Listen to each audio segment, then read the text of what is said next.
Welcome to reasoning expert. I am Rahul. तो मैं लेकर आया हूँ रीजनिंग का एसएससीजीएल का रीजनिंग में एक ऑड वन आउट टॉपिक रहता है। ठीक है, तो इसका मैंने कल थोड़ा सा आपको हिंट दिया था, तो आज हम क्वेश्चन सॉल्व करते हैं।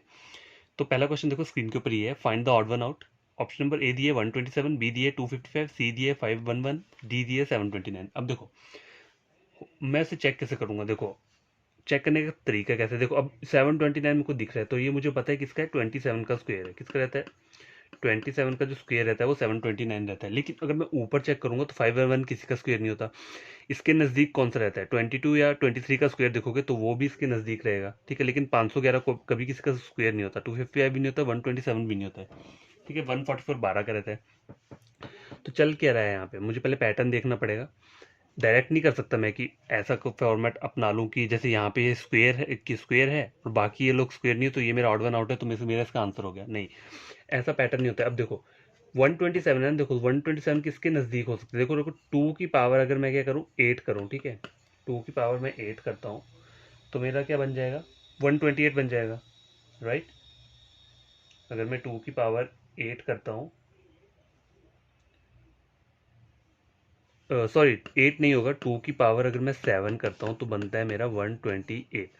128 माइनस 1 कर दूंगा तो क्या हो जाएगा 127। ठीक है, आगे 255 दे रहा है। अब देखो 2 की पावर में अगर करूँ कितना, 2 की पावर अगर मैं कितना 8 टाइम्स करूंगा तो मेरा कितना आ जाएगा 256 आ जाएगा। ठीक है, 256 आ गया, माइनस 1 करूंगा तो कितना हो गया 255।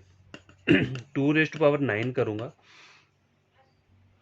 अगर 9 किया तो मेरा आंसर आ जाएगा 512। 512 माइनस 1 करूंगा तो कितना आ जाएगा 511। ठीक है, तो पैटर्न देखो इस तरीके से हमें फाइंड आउट करना होता है। वो वाला पैटर्न नहीं है कि यहाँ पे ये स्क्वायर है और बाकी स्क्वायर नहीं है तो मेरा ऑप्शन ये होगा, वो ये तो तुक्का लग जाएगा आपका कभी ना कभी, लेकिन हर जगह नहीं लगता। असली पैटर्न ये है। यहाँ 2 रेस्ट टू पावर 7 चल रहा है, तो आपको ये सब चीज़ें पता होनी चाहिए कि 2 रेस्ट टू पावर 10 तक पता होना चाहिए, 3 रेस्ट टू पावर 10 तक पता होना चाहिए, 4 रेस्ट टू पावर 10 तक पता होना चाहिए, 5 रेस्ट टू पावर 10 तक पता होना चाहिए, 6 raised to power 10, 7 raised to power 10, आगे आता है 8, फिर 9, फिर 10। ठीक है, तो इन सब की आपकी ये पता होनी चाहिए कि 2 रेज टू पावर 6 की कितना वो होता है, क्या नंबर आएगा आपका, तो ये सब पढ़ना पड़ता है। ठीक है, इसका भी एक शॉर्ट वीडियो में मैं ले आऊँगा, ज़रूरी रहता है क्योंकि क्वेश्चन देखो अगर नंबर टाइप के आएंगे ना तो इस तरीके से भी आ सकते हैं, तो कुछ पता नहीं होता। ऑड वन आउट तो जहाँ मर्जी से डाल सकते हैं आपको क्वेश्चन, तो आपको हर एक तरीके का पैटर्न आना चाहिए। तो मेरा जो इसमें रहेगा ऑप्शन देखो 729। अब देखो अगर मैं 2 रेज टू पावर 10 करता हूँ यहाँ पे, ठीक है, तो कितना हो जाएगा 1024 आता है। और अगर मैं माइनस 1 भी कर दूंगा तो क्या हो जाएगा 1023 आना चाहिए, लेकिन यहाँ उल्टा है, यहाँ पे मेरा ये आ रहा है। तो मेरा ऑप्शन क्या रहेगा, ऑप्शन नंबर डी, यही मेरा ऑड वन आउट रहेगा। लेकिन फॉर्मेट जो है ये वाला है, ना कि सिंपल शॉर्टकट मार के। ठीक है, क्वेश्चन नंबर 1 कंप्लीट हो चुका है, क्वेश्चन नंबर 2 लेकर आता हूँ। तो गाइस क्वेश्चन नंबर 2 आपकी स्क्रीन के ऊपर है, find the odd one out. Number 1 792, number 2 198, number C क्या है 973, डी है 897। अब मुझे पता कैसे चलेगा कि यहाँ पे ऑड वन आउट चल के रहा है। देखो एक 792 पे दूसरी वैल्यू 198 आ रही है, आगे वाली इंक्रीज हो रही है फिर डिक्रीज हो रही है, तो हो क्या सकता है। देखो यहाँ पे वो प्लस माइनस वाला मल्टीप्लाई का तो चल नहीं रहा है यहाँ फॉर्मेट। ठीक है, अगर मैं देखा जाए तो देखो अगर डिवाइड करूंगा मैं, सपोज करो 792 को डिवाइड करूंगा, किससे करूंगा, देखो 2 से ये दोनों तो डिवाइड हो जाएंगे, लेकिन 2 से ये नहीं होगा कि इवन नंबर नहीं आ रहा है, ऑड आ रहा है, यहाँ पे भी ऑड आ रहा है। तो मैं 3 से डिवाइड करके देखता हूँ, 3 2 6 हो गए, 3 9 जो 18, 3 4 जो 12। ठीक है, 3 से कम्प्लीटली डिवाइड हो गया ये। ठीक है, अब 198 जो है इसको चेक करता हूँ, 3 6 18। ठीक है, फिर से 3 6 18 हो गया, ये भी डिवाइड हो गया। नंबर सी चेक करो 973, इसे मैं 3 से डिवाइड करता हूँ, 3 6 9, 3 4 जो 12 पॉइंट, तो ये वाला पॉइंट में वैल्यू आ रही है। डी चेक करो 897 दिया है, इसमें 3 से डिवाइड करता हूँ, देखो 6, 3 9 27, 20 3 9 तो 2, ये भी देखो 3 से डिवाइड हो गया। तो मेरा पहला दूसरा और डी ऑप्शन जो है ये कम्प्लीटली 3 से क्या हो रहे हैं, डिवाइड हो जा रहे हैं। ठीक है, और ये जो है ऑप्शन नंबर सी जो है ये डिवाइड 3 से अगर मैं डिवाइड कर रहा हूँ तो पॉइंट में मेरा वो आ रहा है, नंबर मेरा पॉइंट पे आ रहा है। ठीक है, तो मेरा आंसर क्या रहेगा, ये वाला है। देखो ये तीन आपस में एक दूसरे रिलेट कर रहे हैं, कैसे, तीनों के तीनों 3 से डिवाइड करें। अगर मैं 2 से डिवाइड करता तो दो से ये दो तो हो जाते, लेकिन ये दो बच जाते। तो मुझे इस तरीके का फॉर्मेट नहीं अपनाना है, मुझे पैटर्न ऐसा देखना है जिसमें तीन जो होने चाहिए, तीन आपस में को रिलेट होने चाहिए। फोर्थ वाला चलो ऑड वन आउट हो जाएगा, लेकिन तीनों में ना सिमिलैरिटी होनी चाहिए। तो देखो यहाँ पे तीनों में सिमिलैरिटी है, 3 से डिवाइड हो जा रहा है। तो इस टाइप के क्वेश्चंस के लिए आपको क्या पढ़ना पड़ेगा, देखो डिविजिबिलिटी लिख देता हूँ मैं यहाँ पे, डिविजिबिलिटी रूल किस किस का रहता है। डिविजिबिलिटी रूल 2 का रहता है, 3 का रहता है, 4 का रहता है, 5 का रहता है, 6 का रहता है, 7 का रहता है, 8 का रहता है और 10 का रहता है। ठीक है, तो इतना तो आपको पता होना चाहिए। तो देखो 2 से डिवाइड कौन कौन से नंबर्स होते हैं जिनके एंड में क्या देते हैं, इवन नंबर दिया होता है। ठीक है, 3 से कौन कौन डिवाइड होता है, देखो 3 से डिवाइड करने का सिंपल तरीका है, इन तीनों टर्म्स को प्लस कर लो। 7 8 9, 9 और 9 कितने होते हैं, 18। तो 18 जो है वो 3 से डिवाइड हो जाएगा, क्योंकि 3 का टेबल हम पढ़ते हैं तो उसमें 18 आता है। तो 3 का डिविजिबिलिटी रूल ये बोलता है कि जो भी आपकी डिजिट्स है ना, उन सबको प्लस कर लो और फिर चेक करो कि वो 3 से डिवाइड होता है या नहीं। अगर वो 3 से कंप्लीटली डिवाइड हो जाता है तो वो क्या होगा, 3 का मतलब उसमें अप्लाई हो जाएगा डिविजिबिलिटी रूल। 4 का क्या होता है, देखो जो 2 से डिवाइड हो जाती है ना, वो 4 से भी हो जाएगा। तो मतलब लास्ट के जो 2 डिजिट रहते हैं आपके, ठीक है, लास्ट के 2 डिजिट जो है वो अगर कंप्लीटली 4 से डिवाइड हो जाते हैं, ठीक है, कंप्लीटली 4 से डिवाइड हो जाए तो वो आपका नंबर जो हो जाएगा डिवाइड हो जाएगा 4 से। 5 के लिए क्या रहता है, लास्ट में 0 या 5। अगर कोई टर्म आपके पास दी है, सपोज करो 105 दी है, तो ये 5 से डिवाइड हो जाएगा, या 1050 दिया है, ये भी 5 से डिवाइड हो जाएगा। तो 5 का जो रूल रहता है वो रहता है कि कोई भी आपके पास नंबर है उसकी जो एंड डिजिट होती है ना, उसमें 0 या 5 होना चाहिए। 6 वाला क्या है, जो 3 से या 2 से डिवाइड हो जाएगा वो 6 से भी हो जाएगा। ठीक है, देखो 7 का मुझे याद नहीं है, एक बार मैं इसका एक शॉर्ट वीडियो ले आऊँगा कल या परसों तक, तो आपको वहाँ पे बता दूंगा। 8 का होता है जो लास्ट के 3 डिजिट रहते हैं, सपोज करो जैसे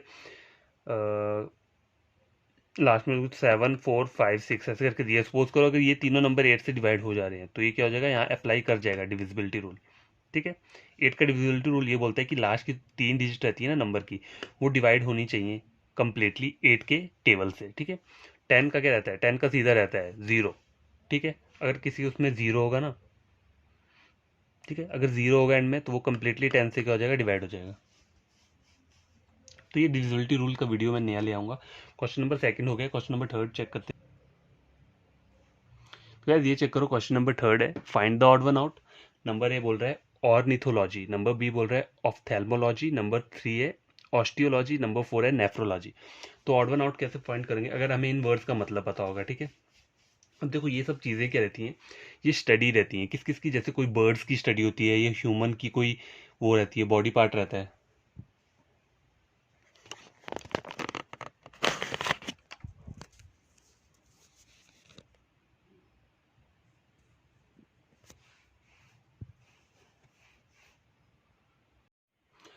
तो गैस ये देखो, ये सब जो चीज़ें हमें दिख रही हैं ये है क्या, देखो ऑर्निथोलॉजी जो रहता है वो रहता है स्टडी ऑफ बर्ड, बर्ड की स्टडी को बोलते हैं हम। ठीक है, मैं लिख देता हूँ यहाँ पे, जो ऑप्शन नंबर ए है वो क्या होता है, बर्ड्स, BIRD, बर्ड्स की जो स्टडी रहती है, बर्ड्स की स्टडी को बोलते हैं हम ऑर्निथोलॉजी। ठीक है, नंबर बी में क्या बोल रहा है मुझे, ऑफ्थेल्मोलॉजी, ऑफ्थेल्मोलॉजी जो रहता है वो किसका रहता है, स्टडी ऑफ आइज। तो इस तरीके से आपको ये सब चीज़ें पढ़नी पड़ेंगी पहले, कि स्टडी और उसका वो जो रहता है, मतलब ह्यूमन बॉडी के कुछ पार्ट्स होते हैं तो उनकी स्टडी को क्या बोलते हैं, इस तरीके से। ठीक है, या बर्ड्स की हो गई या एनिमल्स की स्टडी हो गई, कुछ भी होता है। ठीक है, बी हो गया, मतलब ये बर्ड्स की स्टडी हो गई, बी जो है ऑफ्थेल्मोलॉजी स्टडी ऑफ आइज हो गया। और ऑस्टियोलॉजी क्या रहता है, ये बोन्स की स्टडी रहती है, क्या लिख देता हूँ मैं, स्टडी ऑफ बोन्स। ठीक है, ऑप्शन नंबर डी क्या है, ये नेफ्रोलॉजी, ये किसकी स्टडी रहती है, किडनी, किडनी की स्टडी को बोलते हैं नेफ्रोलॉजी। तो यहाँ चेक करो, ए को छोड़ के देखो, बी सी और डी, ये study of I, study of bones और किडनी से, मतलब ह्यूमन बॉडी के पार्ट हैं, उनकी स्टडी है ये तीनों। तो मेरा ऑड वन आउट क्या हो जाएगा, ये वाला, ये तो बर्ड्स की स्टडी बोल रहे हैं, तो ऑड वन आउट हो जाएगा मेरा ऑप्शन नंबर ए। ठीक है, तो गैस क्वेश्चन नंबर 4 स्क्रीन के ऊपर ये देखो, फाइंड ऑड वन आउट लिखा हुआ है, तो सप्लीमेंट्री एंगल लिखा है पहले, फिर क्या लिखा है, कॉम्प्लीमेंट्री एंगल। ठीक है, कॉम्प्लीमेंट्री एंगल लिखा है। ऑप्शन नंबर सी है राइट एंगल, और नंबर डी दिया है यहाँ पे रिफ्लेक्स एंगल। तो इसमें odd one out find out करना है, तो हम कैसे फाइंड आउट करेंगे, देखो sum of two angles 180 degree, ये क्या रहता है, supplementary 180 degree sum of two angles, ठीक है, सम ऑफ टू एंगल्स लिख देता हूँ मैं आगे।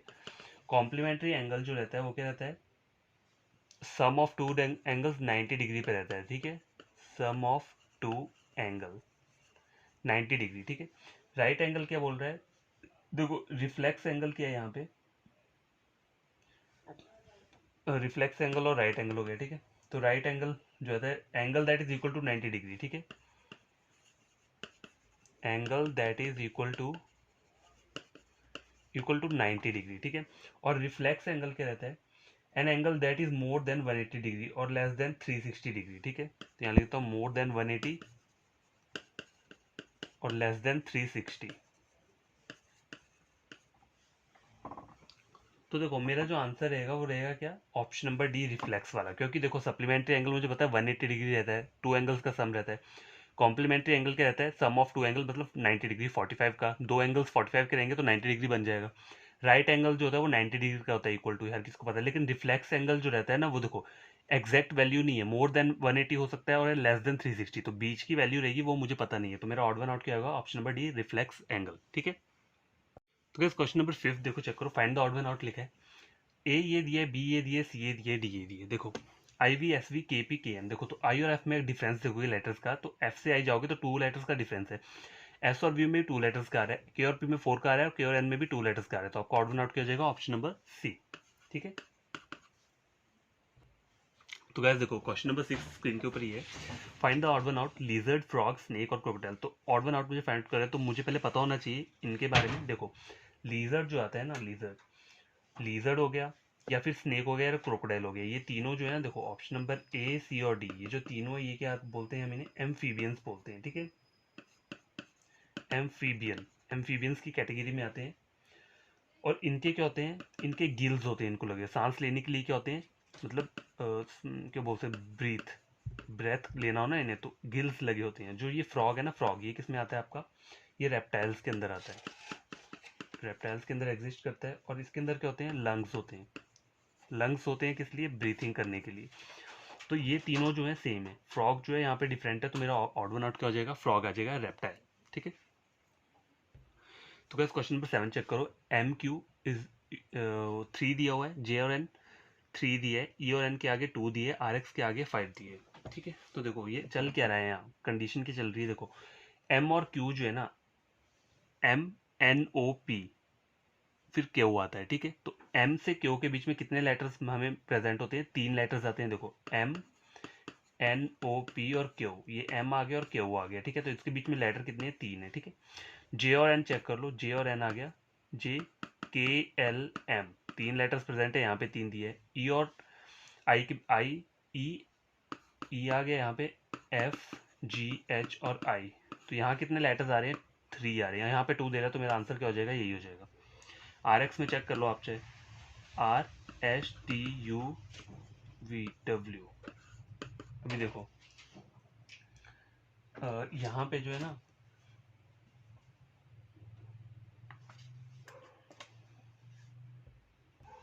तो देखो ये वाला आंसर नहीं, ऑप्शन नंबर डी रहेगा। क्यों, क्योंकि तीनों जगह पे मुझे 3 लेटर्स मिल रहे हैं, एम क्यू के बीच में 3 लेटर हैं, इसके बीच में भी 3 लेटर हैं, ठीक है। अच्छा नहीं गाइस, यही होगा, पता है क्यों, देखो 5 यहाँ मिल रहे हैं तो ये भी 5 है, option number C is correct. Actually मैंने देखा नहीं, देखो एन एम से क्यू के बीच में 3 लेटर्स प्रेजेंट हैं, जे से एन के बीच में भी 3 लेटर्स प्रेजेंट हैं, ई से आई के बीच में कितने हैं, 3 लेटर प्रेजेंट है, ठीक है, 3 लेटर है। लेकिन यहाँ मुझे 2 दे रहा है, और आर से एक्स के बीच में 1 2 3 4 5 5 लेटर्स प्रेजेंट है, तो ये में ठीक है। तो ऑप्शन जो रहेगा मेरा, option number C odd one out रहेगा, ठीक है। तो गाइस ये क्वेश्चन चेक करो, question number 8, option number A दिए C R P F, B दिए एन आई ए, सी रॉ दिए और डी के दिए आई बी दिए। तो देखो एन आई ए रॉ और आई B, N I A raw और आई बी, ये तीनों चीज़ें क्या है, इन्वेस्टिगेशन एजेंसी है, ठीक है, agency, investigation agency of India, ठीक है। लेकिन जो सी आर पी एफ है ये क्या होता है, ये पुलिस फोर्स रहती है, ठीक है, पार्ट रहता है किसका, पुलिस फोर्स का। तो वो तीनों चीज़ें सेम है, ऑड वन आउट क्या होगा मेरा, सी आर पी एफ। तो मेरा आंसर क्या हो जाएगा, ऑप्शन नंबर 8, क्वेश्चन नंबर 8 का ऑप्शन नंबर ए। क्वेश्चन नंबर 9, तो गाइस ये चेक करो, क्वेश्चन नंबर 9 है 101 19, मुझे इनको माइनस करना है। देखो माइनस बोला हुआ है तो 109 101 में से 90 माइनस करूंगा तो कितना हो जाएगा 90, 100 और 1 11, तो 11 आ गया। 190 और 201 ये भी 11 आ गया। 301 और 291 मतलब माइनस करूंगा तो ये कितना हो जाएगा, ये आ जाएगा आपका 10 आ जाएगा। 4 और इसको माइनस करूंगा ये भी 11 आ जाएगा। तो ऑड वन आउट क्या होगा मेरा, ऑप्शन नंबर सी। तो यहाँ पे मेरा ऑप्शन नंबर सी क्या होगा, करेक्ट आंसर रहेगा। तो यार देखो चेक करो, क्वेश्चन नंबर 10 बोल रहा है ए सुमो, बी मालदीव, सी क्रिकेट, बी डी क्या है बेसबॉल। तो देखो ए सी और डी, जो ए सी और डी है ये तीनों चीज़ें क्या है, ये गेम्स है, गेम्स के अंदर आती हैं। और ये मालदीव जो है इसे क्या है, ये मालदीव जो रहता है ये लिख देता हूँ यहाँ पे, ये एक साउथ क्या है, साउथ एशिया कंट्री है, ठीक है, क्या है, साउथ एशिया कंट्री। ठीक है, तो ऑड वन आउट क्या हो गया मेरा, ऑप्शन नंबर बी। तो आज का जो मेरा वीडियो लेक्चर है ऑड वन आउट के ऊपर था। क्वेश्चन टोटल 10 क्वेश्चन हमने क्या किए हैं, सॉल्व किए हैं। ठीक है, तो कल भी मैं इसी के ऊपर वीडियो रखूंगा थोड़ा सा, कि आपको हर एक टाइप के क्वेश्चन का पता चल जाए। लेकिन देखो इसमें एज्यूम नहीं कर सकते हम, क्वेश्चन कहीं से भी बन के आ सकता है, साइंस से आ सकता है, हिस्ट्री से आ सकता है, कहीं से भी आ सकता है।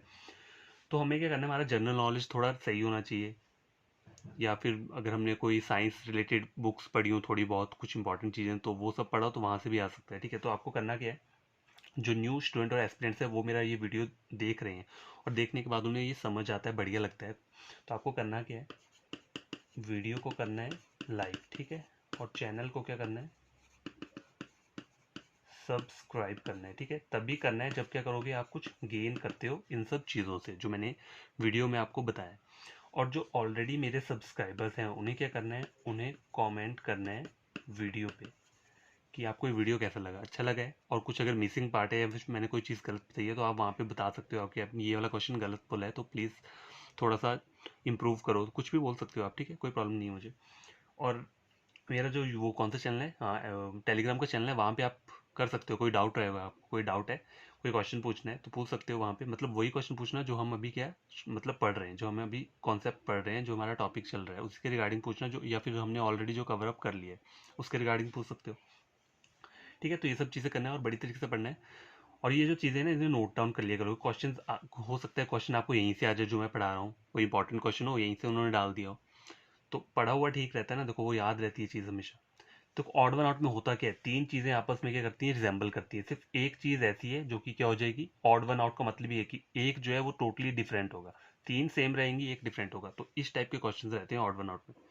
और क्वेश्चंस कहीं से बन सकते हैं, तो आपको मतलब थोड़ा जनरल नॉलेज या वोकेबलरी रहता है ना, वो वाला सेक्शन वो भी आपका स्ट्रांग रहना चाहिए। ठीक है, वहाँ से भी क्वेश्चन आ सकते हैं। तो बाय, टेक केयर, बढ़िया तरीके से पढ़ना और बस अच्छी तरह से पढ़ो कि पेपर आपका क्या हो जाए, क्रैक हो जाए। तो बाय, टेक केयर।